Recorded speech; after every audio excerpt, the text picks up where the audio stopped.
How to hide following list on Instagram. Hey everyone, welcome back to our channel. In this video I will guide you on how you can hide following list on Instagram, so make sure to watch the video till the end.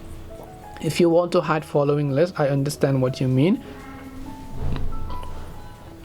Let's say whenever you open the Instagram application, you come to your profile page and then here you have a list of following. You don't want other people to see your following list. Well, while you cannot hide it completely, you can hide it as long as the person doesn't follow you. So for this you have to turn on private account, and what this does is that if your account is private, people who don't follow you, which means that people who you do not accept as a follower, will not be able to see your following requests, your followers, even your post people. So it's not just following, it will basically hide you everything, but the following is also included in there. So you can tap the three lines option here and then instead go to settings, go to privacy, turn on private account here, tap on switch to private.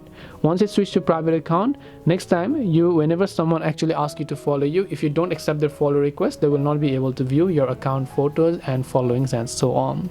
So this is the only way. Currently there aren't any other ways. Hope this video helped you. If you have any questions, feel free to leave them down. Thank you for watching and see you in the next video.